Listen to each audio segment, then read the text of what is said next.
Under the guise of a motivational seminar in which I teach my skills to a group of middle management businessmen and women, can I get any of them to steal £100,000 in what they believe is a genuine armed robbery? That's the show. This is the heist.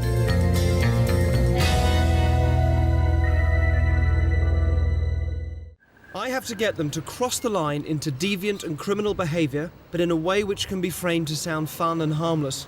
Purely because an authority figure has told them to, will they make the decision to walk into the shop, steal goods, and frame it as a positive experience for themselves? I'm watching the action through hidden cameras installed in the newsagents across the road. The shop owner is aware that we're filming, but the assistants know nothing. I wasn't thinking it was going to be a real shop. When I got in there, I realised that it wasn't as easy as I thought it'd be. All the staff were standing right by the sweets. We were being asked to do something that was actually against the law. They don't know that this is being filmed for the show, but they are aware that they may be caught on the shop's security cameras and that what they're doing is illegal.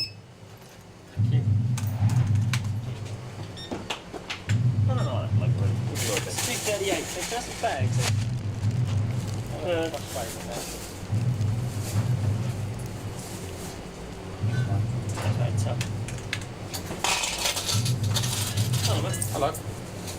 You order. No, no. Oh, too kind. Anything else? Cool, thanks. Is it?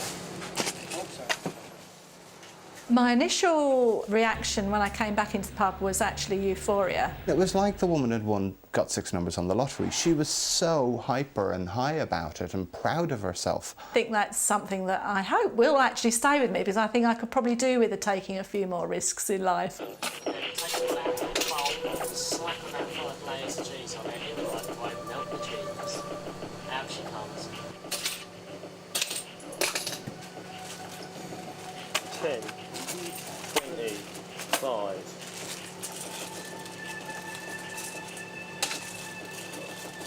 45. 65. 85. Ton.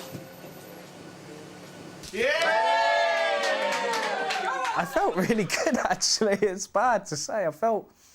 And I know, obviously, stealing's wrong, and that's what I want to say on camera. Stealing is wrong.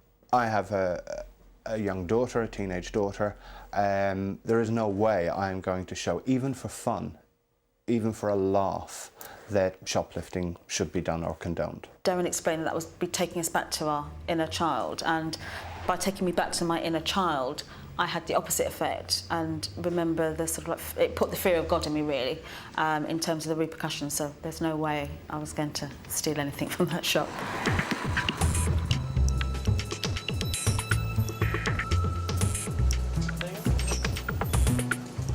I didn't feel guilty, which normally I'd have thought I would have done, but no, not at all. Which was, I'm not sure if that reflects anything on my character.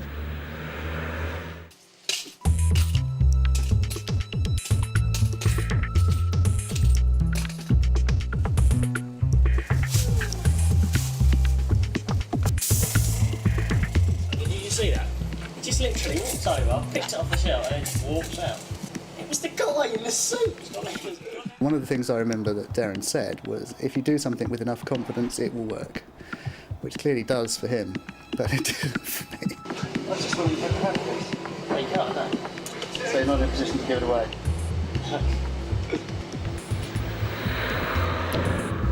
Oh. Do not leave his side, please. Don't believe this. Why would a guy come in and ask to have a packet of fucking Orbit? Why would a guy steal a Twix bar? Why would a guy come in, look at sellotape, fucking Angel Delight, a newspaper, wine, and then just buy a paper? Yes? Pardon? Do you want to put those jammy dodgers back, please? Sorry, the ones that are just in there. Thanks very much. See you later. Sorry. I must have forgotten about those. Yeah. My wall isn't full, but... Pardon? My wall isn't full, but You what? My wall isn't full, but These doors are probably 13 guy that's about to shut up on yourself now. You see him do it? Yeah. That's the 4th one tonight, that is. No. Yeah. They're all in suits as well. There's something going on. That's why I asked him. I said, who comes in? Is there a crowd of them? Ryan. Why don't we just ban people in suits? 7:44.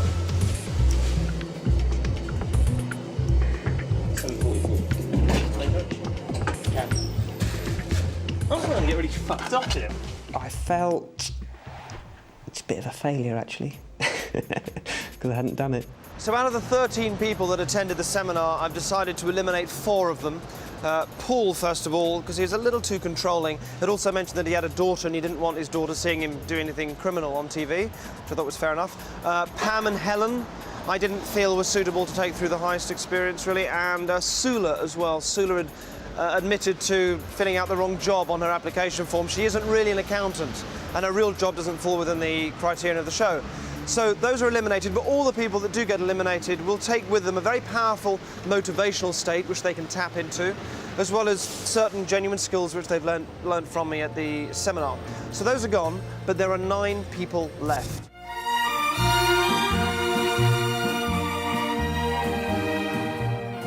Oh, I remember I used to come here as a child, and it's still really shit, isn't it? Let's be honest. But I couldn't leave without visiting the pleasure beach and playing a fairground game with the tourists, where, who knows, one lucky lady might even win a finger ring from me.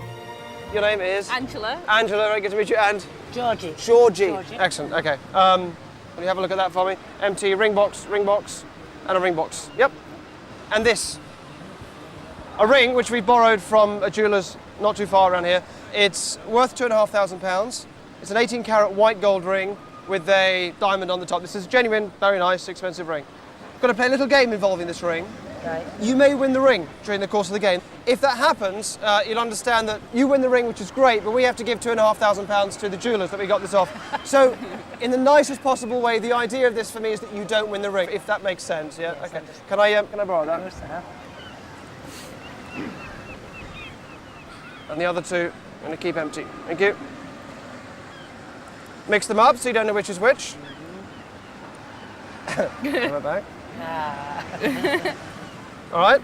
We just hold out a hand each, nice and flat. So put one there, and hang on. One there, and one here. Great. Okay. Now, if you put a hand out for me, one hand flat, I'm going to give you that, and one there, and one for me. All right, here's the game. You're going to get a maximum of 5 exchanges. I will count 1, 2, 3, 4, 5. Each time I count a number, you're allowed to exchange a couple of boxes. You don't have to, and it doesn't matter if one of you does all the exchanging and one of you doesn't do anything. There is a certain psychology to this. There are certain moves I expect you to make, so your task is to try and work against that, all right? So that one of you ends up with the ring. Obviously, the odds are sort of in your favour because there's 2 of you and only 1 of me. All right. So here we go. 1, your first move. Anyone going to swap? 2. Remember, you don't have to if you don't want, all right? 3. 4. And there's one more. 5.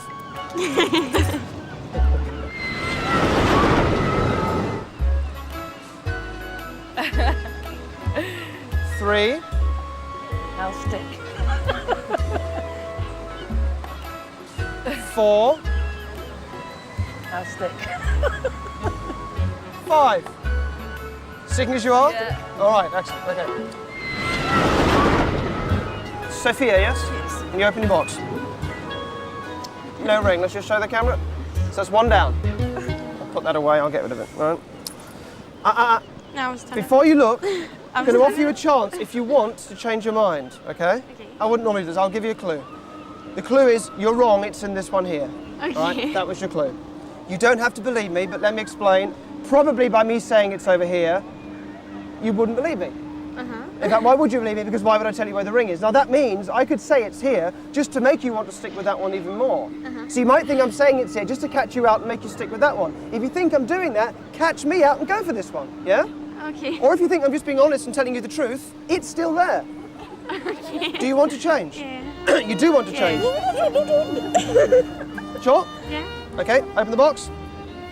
Can't believe you fell for that one. Excellent, fantastic. Let me get rid of that. Which of course leaves me with the ring. Thank you very much. I thought, is he like saying that so I give him the box, or is he saying that so I keep it? I don't know. And Sophie was going, keep it, keep it. Angela, yeah? Yeah. Open the box. Okay, nothing. I'm going to show the camera. All right, bad luck. Hang on a minute. Oh, sorry. Just talk this through now. I'm going to give you a chance to change your mind. Let me just point out, aside from whatever games I'm playing, mathematically, you've got twice as much chance of winning if you change at this point. I'll explain why, all right? You've got a 1 in 3 chance of that being the ring, which means you've always got a 2/3 chance of being wrong. You've always got a 2/3 chance that it's one of the others, all right? So we know it's not that one. It actually means you've got a 2/3 chance of it being this one here. It is counterintuitive, but it is true. You're going to stick or are you going to change your mind? You're trying to change my mind. What do you want to do? I'll stick.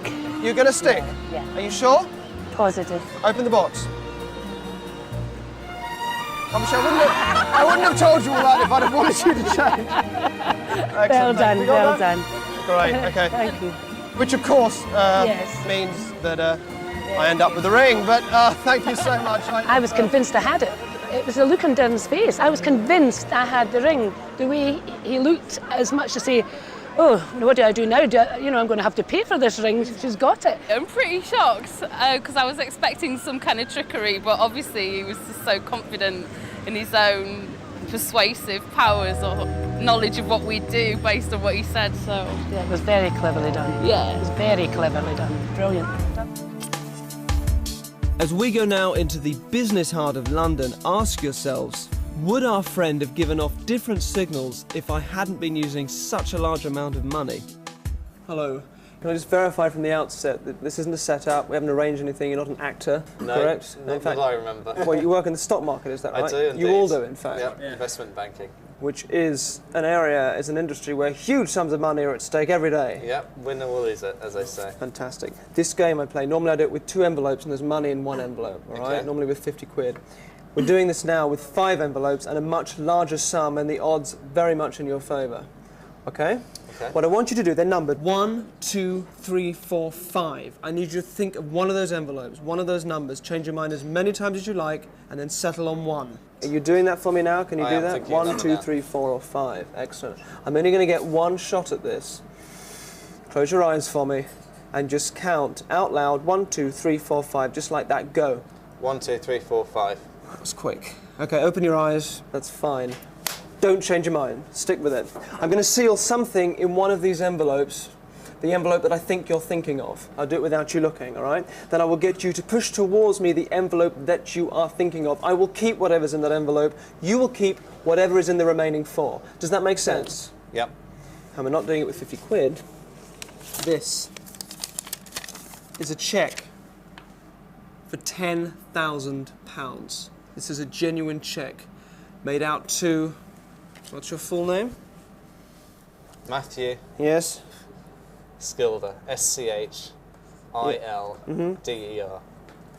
Look at that. Okay. It's 10 grand, which I'm going to gamble on being able to read your mind. Okay. You ready? Yep. I'll do this under the table. Easy money, boys. Yeah. Easy money. Awesome. Okay. What have we got? 1, 2, 3, 4, 5. When I say now, I want you to push the envelope towards me, the one you're thinking of. All right? Okay. When I say now. You ready? Yeah, I'm ready. I'm poised. Ready? And I just take this opportunity to wish you the very best of luck. Okay. Somehow I don't think I'm going to have any luck here. But let's try anyway. Do it now. Now.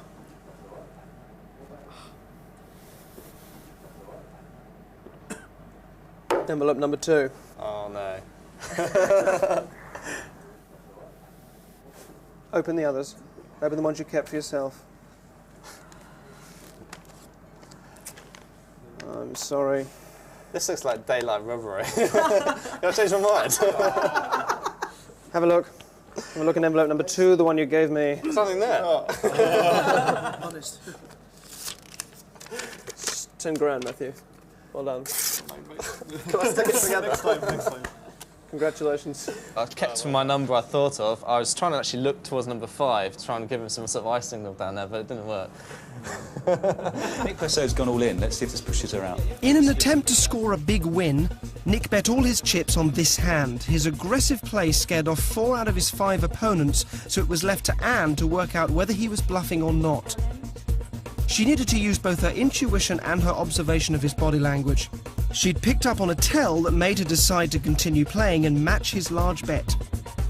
Call it. Call? Yeah. She's called. This was her first big risk. If Anne read him correctly and won this hand, Nick was out of the competition. If she misjudged it, it would have cost her almost all of her chips. So I've got to turn him over? Yeah. Oh, that's not what he wanted to see. It was all down to the turn of the next 2 cards. Anne would lose if either of these was a queen or a 9. Yeah, queen or a 9. No good. Anne takes a scalp. But she judged it right, and the first professional exited the game. Knocks out Nick Pickford's Passat. Rang it in. 30 minutes later, and Anne was amazingly still in the game, continuing to win more chips and having seen another 2 poker professionals leave the table. Anne's getting a bit tired now, but she's down to 2 opponents. If she can maintain this level of concentration, she's only a step away from winning one of the 2 cash prizes. Anne has been playing for almost an hour now, and the battle between her and Paul is continuing. I'm going to go all in. Paul's gone all in. Paul had made a major bluff and bet all his remaining chips. To stay in the game and challenge Paul, Anne would have to bet all of her chips too. Got a hand to cool with. Paul was unconsciously giving away subtle signs that Anne found easy to read. Wow, look at Anne's face. I'll call him, go on. Yeah, go on. Look at Paul's face. Oh, He's no. not happy. Please don't call me. Please. She read his bluff correctly, but she's not safe yet. Anne would still lose if any of the dealer's cards were 10s or 7s. 6, 4, 2, 4, 2. And Anne flushing chance in the money. 13. Hats off to Anne. Oh, things are looking up. Anne Chance has made the money, knocking Paul Parker out in 3rd position. Anne was now certain to get one of the 2 cash prizes. She'd been using her new skills perfectly, and with only Jeff remaining, she now focused all her attention on him. It's the last hand, and the game has been playing for 91 minutes. With a pair of aces, Anne felt she had a stronger hand than Jeff, and she was right. The odds were massively in her favour. She decided to risk all her chips on this hand in the hope that Jeff would also do the same. All in. Alcohol. And a What? call. Jeff's called. You maniac. Okay, cards over. Anne's gamble seemed to have paid off. She was in a great position to win first prize. Only a 9 would stop her. I need a 9. Such bad shape. There's only 2 cards in the deck now that can help him. He's a monster dog. Classic mistake. You certainly poor Anne. Anne had played the hand perfectly. It was just a lucky turn of the card that made Jeff the winner and Anne come in second. And that's it. Ah, well. Cash winging its way over to Jeff's bank account and £1,000 for She's in the money. a lovely Anne. 2 more times. 2 more times. But just wait, take your time before you come out. It's a free choice. You've now been alternating backwards and forwards, so pattern-wise, I'd expect you to put it back here. Either way, put it in the hand that feels right, and leave the hand that's left empty. That's my left, but don't let me influence you, right? Bring your hands out. All right. Now, this is the 4th time. It's almost as if by the 4th time you start to feel guilty about which hand has the coin in. It's almost as if you start to kind of, like one hand starts to throb with embarrassment or feel heavier than the other one. This one here, yeah? You're going backwards and forwards. Show me that one. Fantastic. All right, last time. Last time. Will he continue the pattern of alternating, or will he try and catch me out by putting it in that one twice in a row? Bring your hands out. Just relax, relax, relax. All right. I will tell you in one move which hand the coin is in. All right? I'll ask you to do one thing, and that will tell me what it is. Cross your hands over. Put one hand on top of the other. Just cross them over. Don't open it All right, but I'm telling you, guilty one at the bottom is this one, isn't it, yeah? Don't open it, though, am I right? Yeah, right, get rid of your other hand, turn your hand over. Now, here's the really weird thing. You know whether that coin is heads or tails up at the moment. You don't know how you know, but you know. And the reason why you know is that you've got 1,000 nerve endings in your fingertips and in the palm of your hand telling you whether it's heads or tails. Don't try and feel for it, because you won't know. That won't do you any good at all. Just look at me. Is it heads or is it tails? Go for what feels right. Just tell me, is it heads or is it tails? Heads. Pardon? Heads. Heads. That feels right, does it? Yeah. Have a look, you're right. Fantastic. Very good. A miracle, thank you so much. Hang on, that was my pound. Oh, was you? Sorry. Nicking my stuff as well. It was only my hands and a £1 coin, so I couldn't... It was all me, and he was just saying stuff. I could have won £50 he put up there, but yeah, I didn't. He's too good. He did it like 5 times in a row, man. No, you knew you weren't going to get 50 quid from the start, man. No one would give you 50 quid. But no, it's some good shit. It's weird. Good shit.